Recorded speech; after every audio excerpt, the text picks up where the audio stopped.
Hey, and a happy Monday to everybody. Hope you are well wherever you are. It's a crisp 9 degrees here in upstate New York, but as I always say, every Monday the coffee's hot, so everyone's good.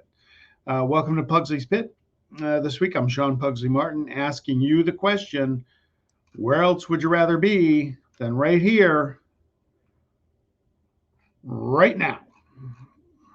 And the top of the morning, everybody, and we have as we get going this week. We're going to be talking, recapping Super Bowl 56 from last night. It was a great game. We'll get into that in just a minute with our guest. And also, Boston Bruins hockey will take center stage this week. By way of introduction, if you're not aware, I'm a freelance sports writer for the Albany Times Union, big time sports enthusiast, and even bigger homer for my teams. That's what you get.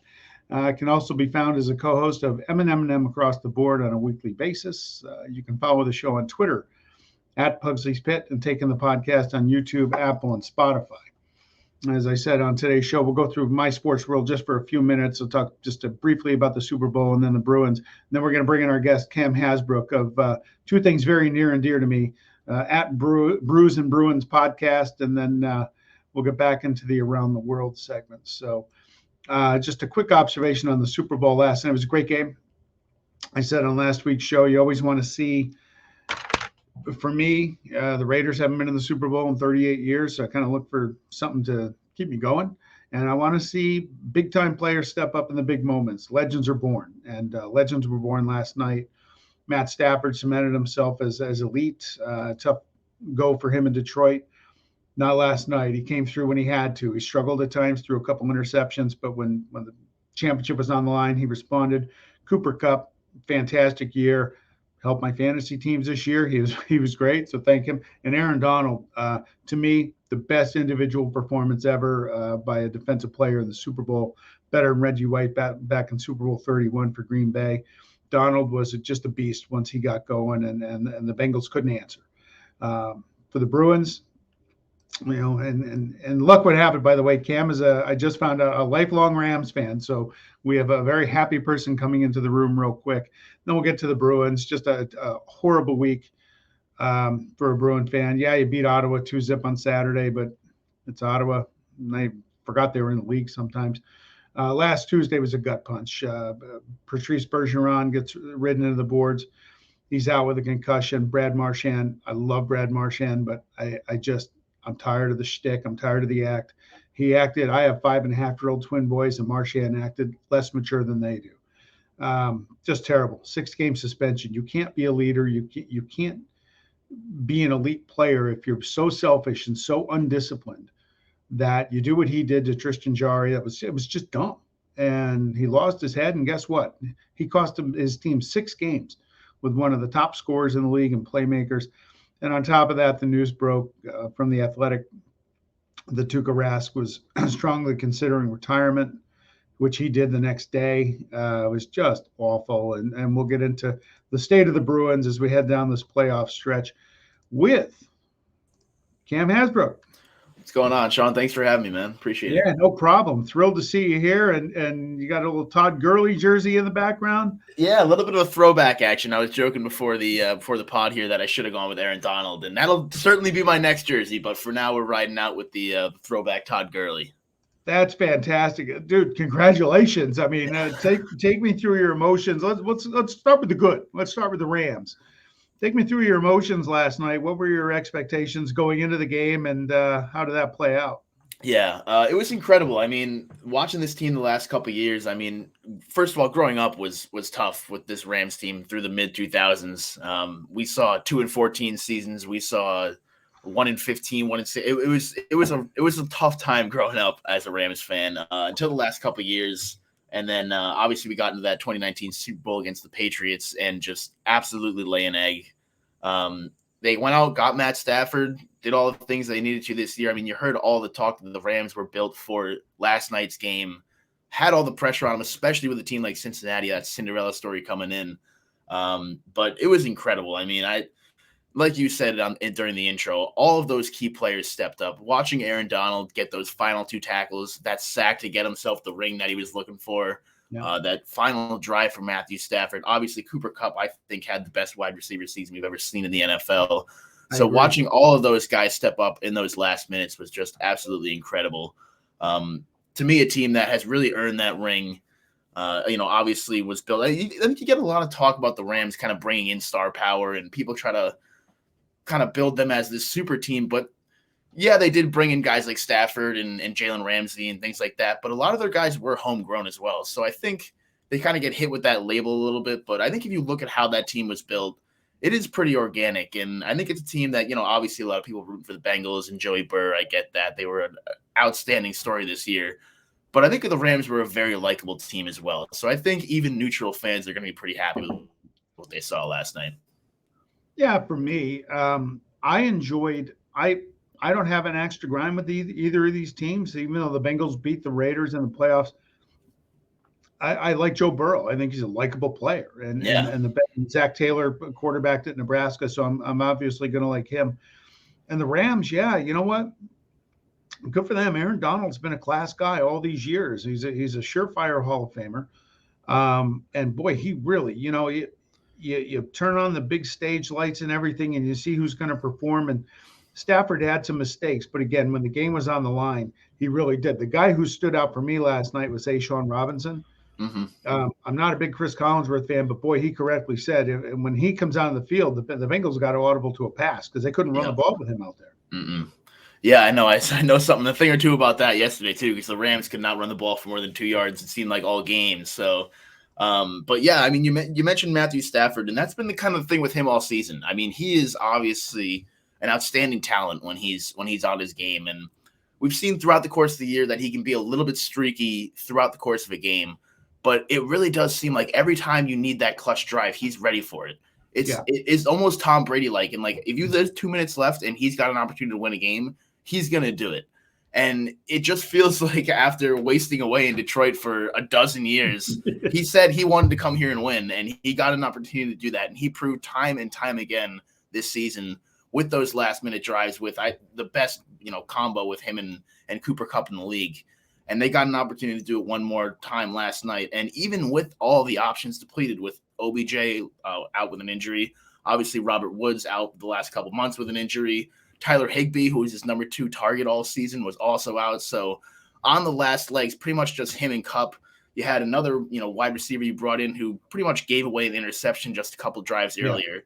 So it was a very tense situation for those two. It was not an easy drive. They had to go all the way downfield, and they needed that touchdown because of that missed extra point earlier in the game. So, I mean, just to see him step up and just keep feeding Cooper Kupp once again, and just to see that pairing work out and really just drive them down to win a Super Bowl was outstanding. It was I couldn't believe it as it was happening. I was so nervous and just watching them go 10 yards at a time. But by the end, they punched it in, and I looked up at the clock and I was like, all right, now it's Aaron Donald's got a minute and a half. He's going to pressure the quarterback like I've never seen before, and he did just that. So, yeah, what I like about this Rams team is a couple things. One, go back to the Tampa game. They did everything they could to give that game away.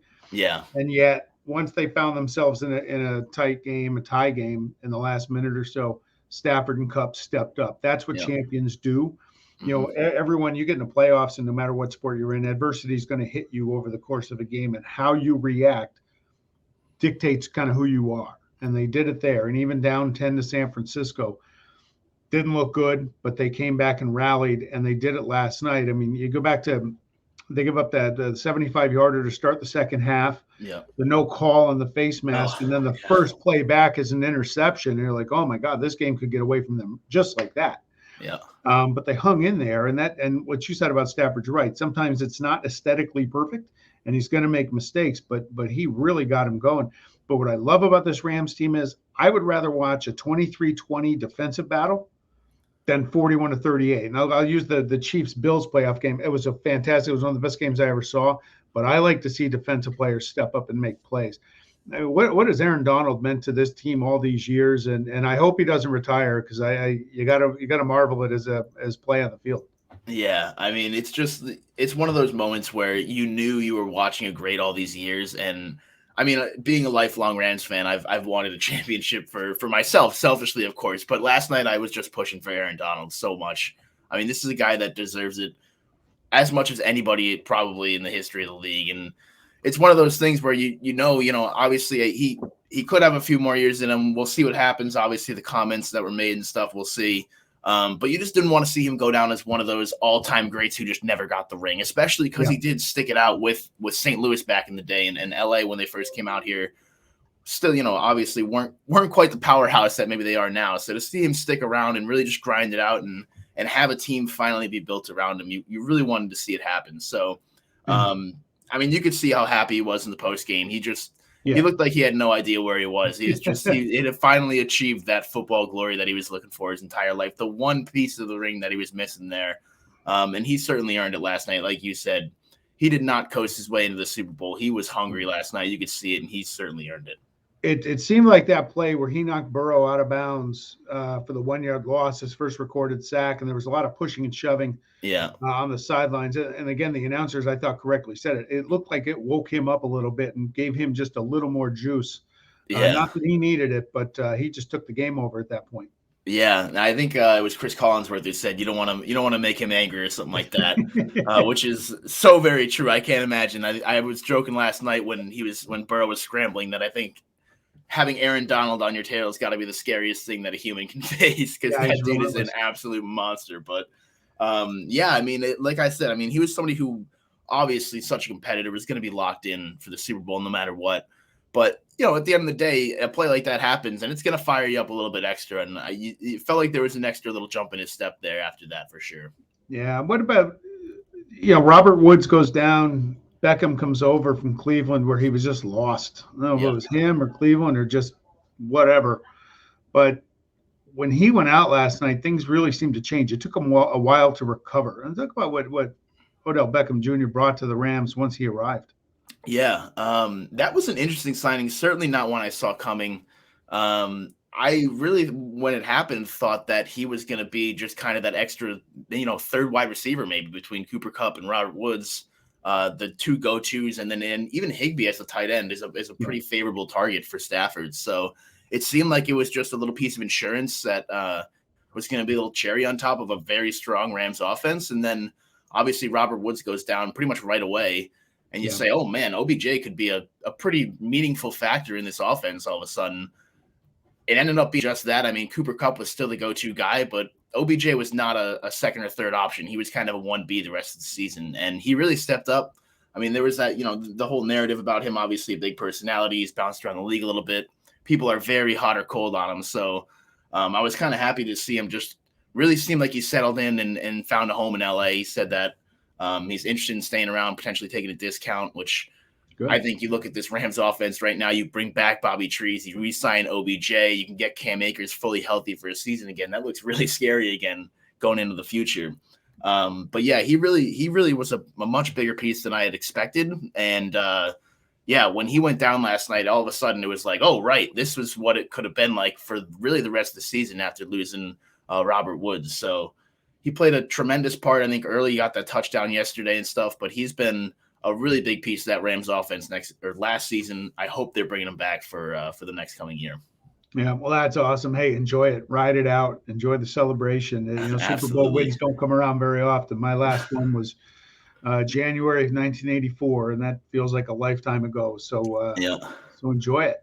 Yeah, let's go right to the Bruins. I mentioned last Tuesday's game against Pittsburgh. I'm excited. I hate the Penguins. I'm excited for this game, and it just feels like the walls caved in a 2.5 hour span where everything that could go wrong did. Yeah. It was just demoralizing. What's going on with the Bruins? Yeah, that was a tough one. I actually just recently had moved apartments, so that week before leading up to the game, I didn't catch a lick of Bees games, which is very unusual for me. Not a second I had watched. I finally had some time on Tuesday. I went out with my friend. My girlfriend's actually from Pittsburgh. He's a pretty big Pens fan, so we all went out to the bar to watch the game. It's like, oh yeah, I'm so excited to finally get a full 60-minute Bruins game. And then, like you said, the walls just started closing in. You had the Ras news broke. Patrice Bergeron took the injury. Brad Marchand pulled a stupid move, which was something we've seen from him a lot in the past, which he kind of had gotten away from for a while. Yeah. And now we're starting to see it come back again, which is at a time when the Bruins really cannot afford to have that happen. a little bit in shambles right now. It's a big turn from what we saw coming out of that little COVID break they had in the new year, because things looked like they were really on the up and coming, and now we're looking like another sandcastle again. So it's a little concerning. Yeah, you come out of the New Year's, you put Pasternak, you break up the perfection line, which I was skeptical on, but you know what? You had to get Taylor Hall some help, somebody to bring his talent up. Pasternak's done that. And now, I mean, they lose to Pittsburgh. Everything happens. They just get steamrolled by Carolina 6-0 on Thursday. That was brutal. Yeah, the Ottawa win was fine, but it's Ottawa. It's Ottawa. I mean, so the Bruins, I mean, just all of a sudden the third and fourth lines are now still a mess. I'm going to bring up Don Sweeney. It's not my favorite topic. I never been a fan. Didn't like him much of a player. I told you before we started recording that he would know a body check to save his life. He's building a team in his own image, and it's soft, and that's hard to take from a lifetime Bruins fan on a organization built on toughness. And you know what? Hockey's a tough sport, and you got to have somebody on the ice. I mean, how many times have we seen this year where other teams are just getting after Bergeron with no response? None. And I don't think Sidney Crosby tried to hurt Bergeron the other day, but somebody should have gone and two-handed him at some point during the game, and it just doesn't happen. And if you don't take care of your stars, people are going to target them, and you're going to have injuries, and that's what we have. Yeah, it's interesting. I mean, I do think the league is changing. Obviously, it's taking more of a skill and speed based. Your Connor McDavids, of course, are like your idolized versions of the players you want to see.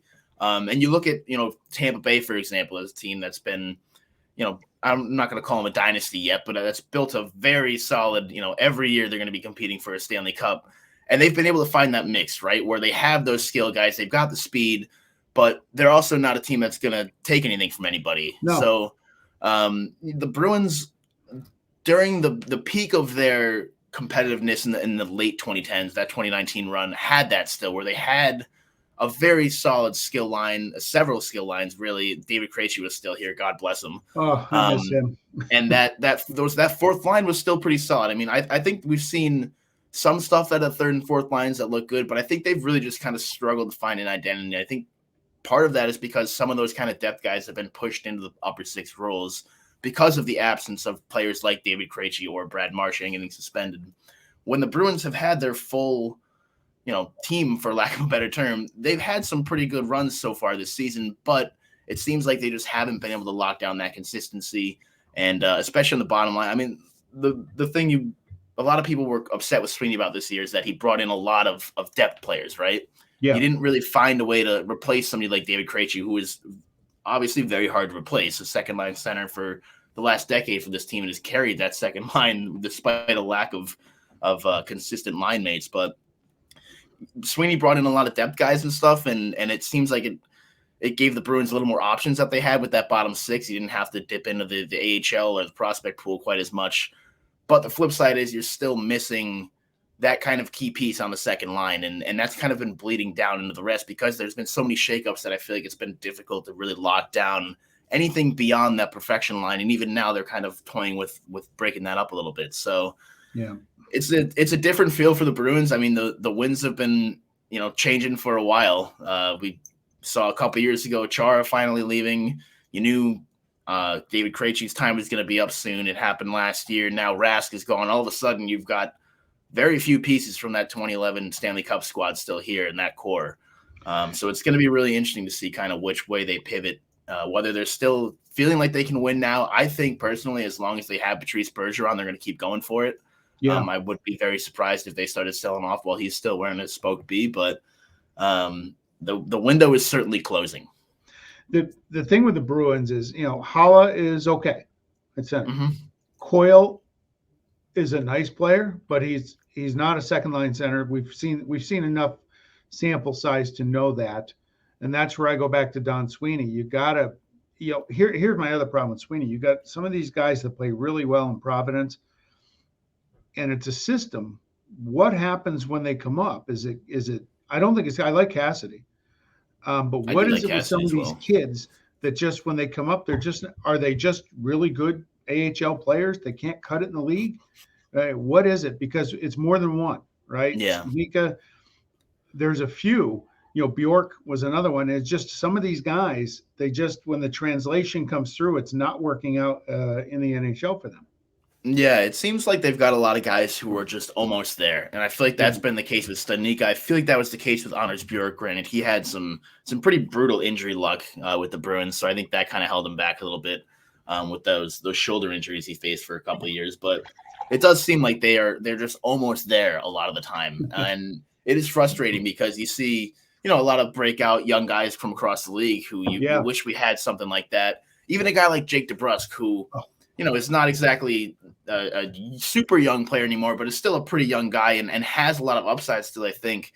We've seen flashes when he has shown why he was the first-round draft pick, but it's just that inconsistency. He rides so many waves. He's great for a couple weeks, and then he disappears for a couple weeks. So I'm not sure what it is, but it does seem like there's a lot of those younger players who are just kind of almost there. Granted, I do think a lot of people will overlook the Charlie McAvoys and the David Pasternaks. The Bruins do have that young elite talent. Even the Jeremy Swaymans. I mean, they've been so lucky. We've talked about obviously how big of a loss Rask would be, but the fact that the Bruins had Jeremy Swayman coming up and pretty much waiting in the tunnels there is outstanding. And knock on wood, obviously goaltending is super strange, especially for a kid that young. Look at what happened with Carter Hart in Philadelphia, right? He burned out pretty quickly.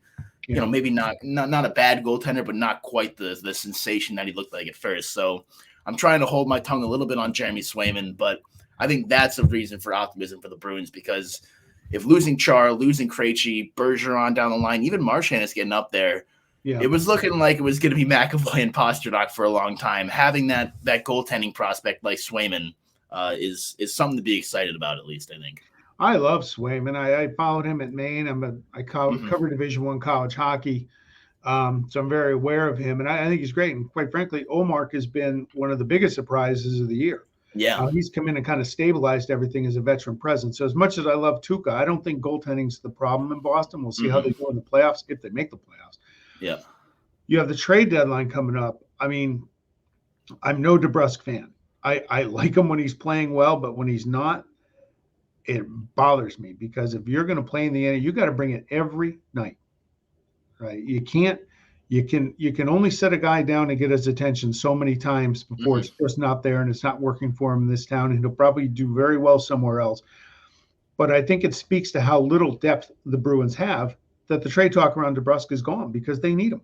Yeah, it's been interesting. I know he's been kind of that guy that they've been hoping to take the next step for the last few years now, right? I remember writing articles like 2 or 3 years ago, like, all right, this is the season that JKD's really got to step it up and prove that he belongs right now. I am a fan of DeBrusk. I like his play style when he's on. He seems like a good guy. And I'll give him credit. I mean, obviously, requesting a trade, especially when it goes public like that, can be really tough. And I think from everything that I've seen from other players and stuff, it sounds like he's been completely bought in still and hasn't been a distraction. Everybody seems to support him and stuff like that, which is definitely good. But you're right. I mean, it's an interesting situation too, because he is a young player who has obviously a lot of talent, but hasn't been able to put it together for even really fully a half a season. I think has been probably the most that he's been able to consistently put together. So what kind of trade value you're getting out of him is going to be interesting, because he does have that upside, but again, he hasn't proven it yet. So you're not going to sell him as high as you'd like to. And I think that's just been the return, or the issue really, is that Sweeney's not going to let him go for something that he doesn't feel is going to really help the team. And I don't think many other organizations are looking to bite on that right now, because he hasn't proven himself. That's the type of player you want to get out of free agency and get another chance and say, hey, we're not, giving up too much. We'll just spend a little cap space on you.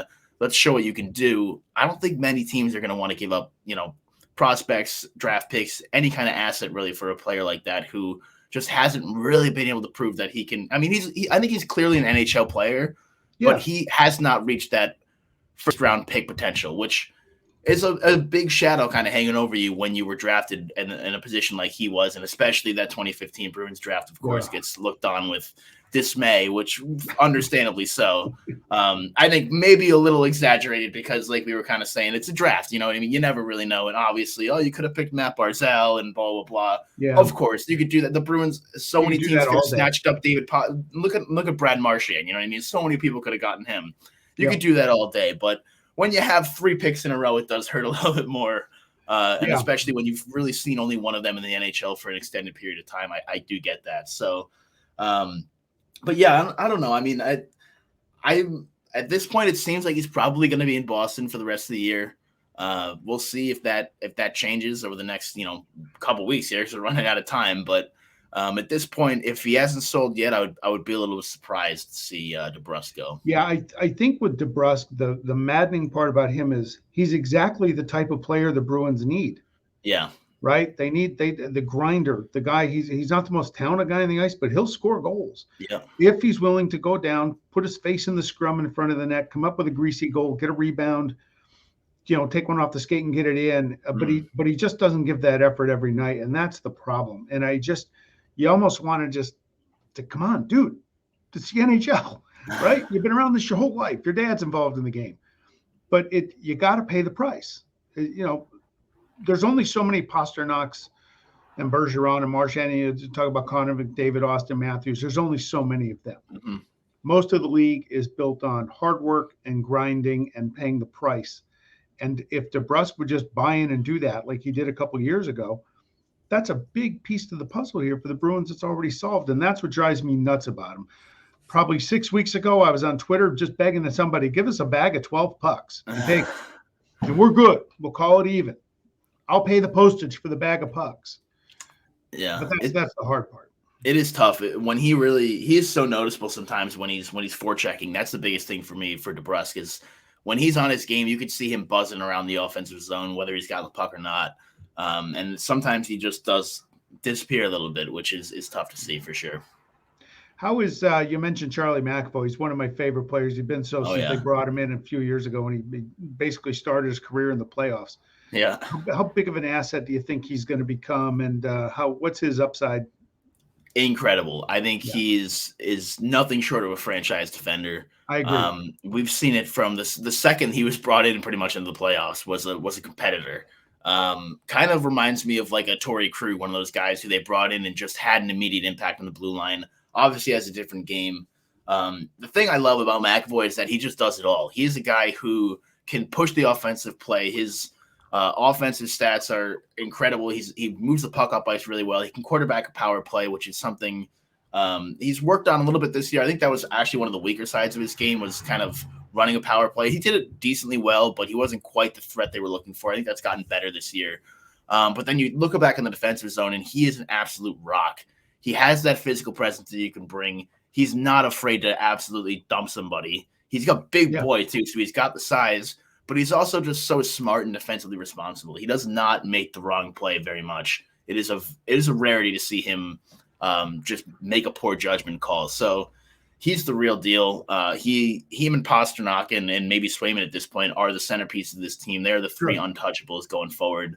On the Rams and Bruins podcast, shout out to my buddy Pat Laverty, but he coined the term Bruins Chucky Norris. I think that's certainly coming his way. I thought he absolutely should have been in the discussion for the Norris Trophy last year. I think Adam Fox deserved to win it, but I think Victor Hedman being in there was a name thing for sure and a Tampa Bay Lightning thing.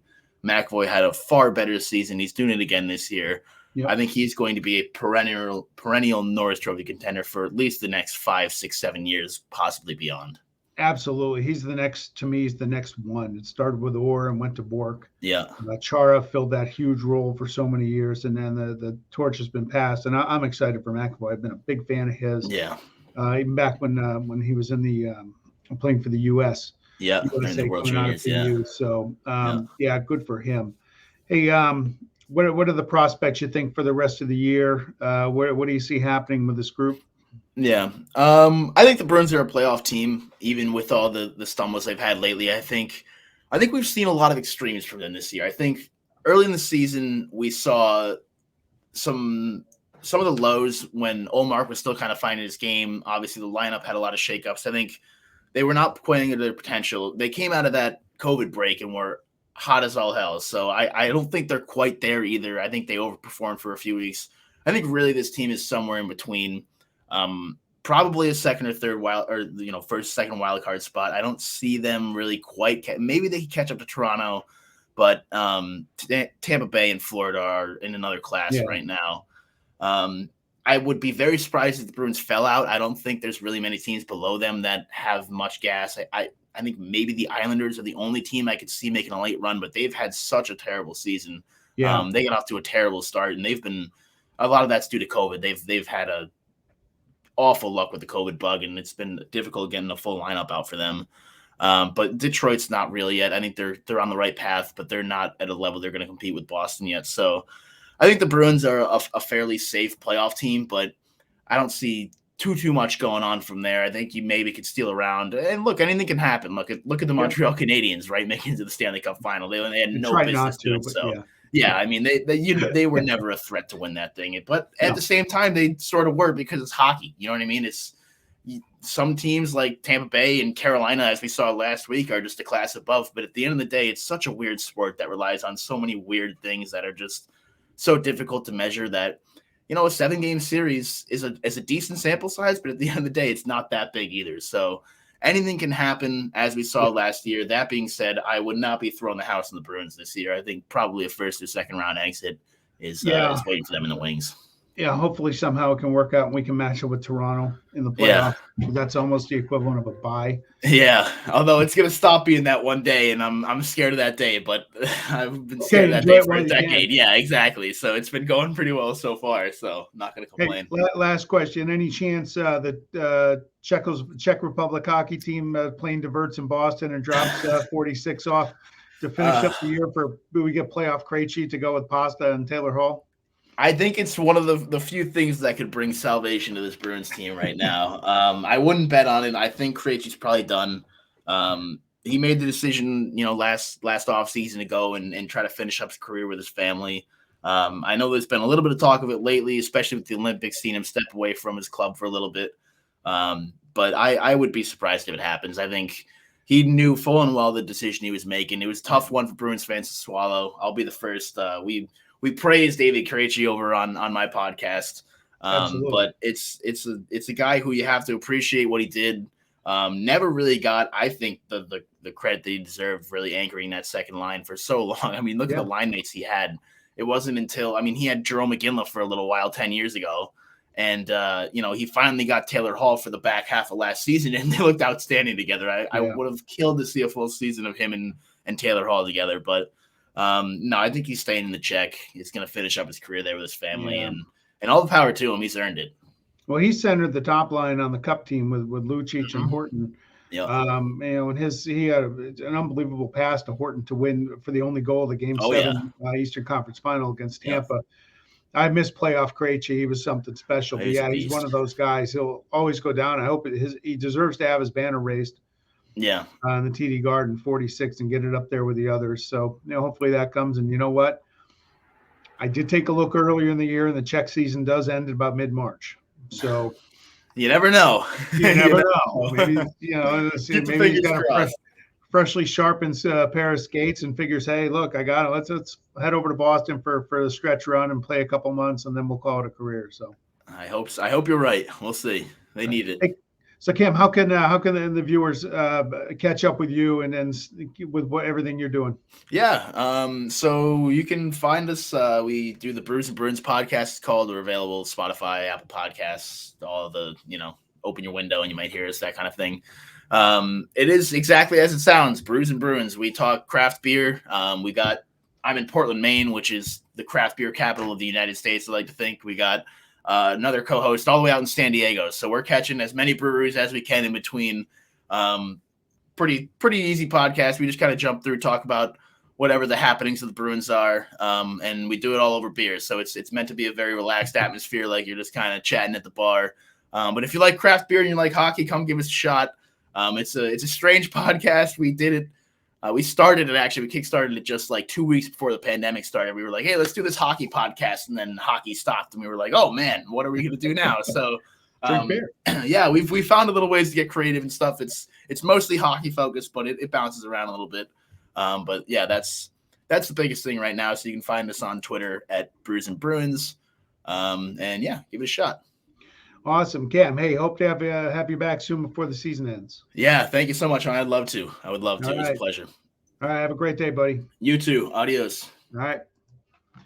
Cam Hasbrouck at Rams and Bruins. It's a great podcast. I've taken it in. They do a nice job. So, I mean, look, we're gonna close it out. It's tough to top what Cam brought to the show today. A Rams fan, that was awesome. Timing is everything in life.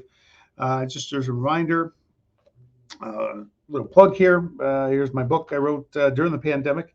Dear Liam and Noah, Letters from Daddy. Just a few tips from my twins, are 5.5, on some of the challenges life might throw at them that I endured. So thanks again for coming on. We will see you all next week here on Pugsley's Pit. Again, Twitter at Pugsley's Pit, YouTube, Apple, Spotify. That is all. Have a wonderful week, everybody. Bye now.